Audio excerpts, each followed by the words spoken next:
Ouais, bienvenue sur Métaforex. Voilà, alors on fait un point sur l'euro-dollar le 24 juin. Alors comme vous le savez, cette semaine, on a eu droit à Jérôme et Christine. Et là, Christine parle à nouveau, regardez, parle à nouveau à 11 heures. Disons que entre la Fed et la BCE, il y a bien sûr, comme d'habitude, on fait attention, l'inflation, etc. Sauf que là maintenant, il y a une différence entre les deux.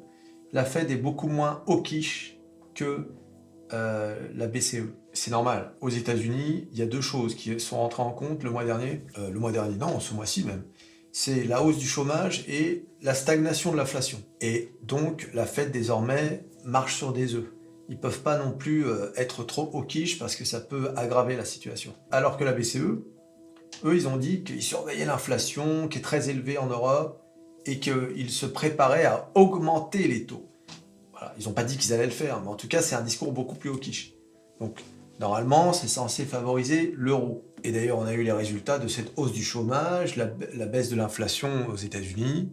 Regardez, avec bien sûr deux hausses consécutives de l'euro. Et ensuite, il y a eu le discours de Christine. Et alors, c'est marrant parce que normalement, le discours de Christine aurait dû faire monter l'euro jusqu'à 1,10, quoi. Eh bien non.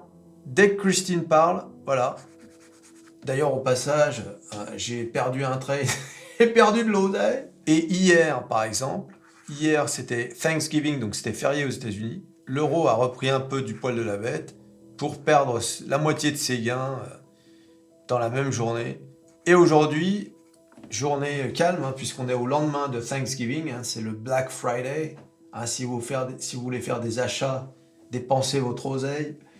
Il y a plein de soldes. D'ailleurs, sachez qu'aujourd'hui, le marché aux États-Unis clôture à 1 p.m. Donc c'est 13 heures le local, donc 19 heures ici. C'est pas jusqu'à 22 heures aujourd'hui. Donc faites attention. Donc en gros, sur l'euro-dollar, si on a des chiffres de l'inflation qui continuent de baisser aux États-Unis, mais qui en revanche s'accrochent en Europe, on peut imaginer un euro monter au-delà de 1,10. Mais attention, c'est très fragile en fait. Je vous rappelle, dès que les gens ont un peu peur, ils vont se réfugier dans le dollar, surtout si la situation internationale s'aggrave. Et puis alors, en plus, je ne sais pas si vous avez vu, mais apparemment, il y a un début d'épidémie en Chine, là, ou je sais pas quoi, qui touche des enfants. Ah bon, il faut faire attention, mais ça peut être... c'est un truc à surveiller, ça. Parce que je pense que les marchés, ils vont pas se faire avoir comme en mars 2020.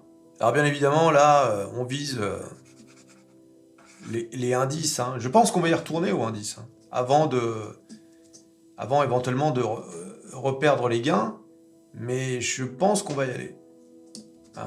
On était en chemin pour y aller sur ces indices-là. Mais non, Christine est intervenue.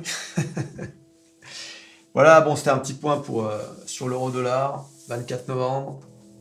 Tu t'abonnes, tu likes, tu partages, tu cliques sur à peu près tout ce qui peut être cliqué. Christine, Jérôme, et on se revoit à la prochaine vidéo. Allez, salut.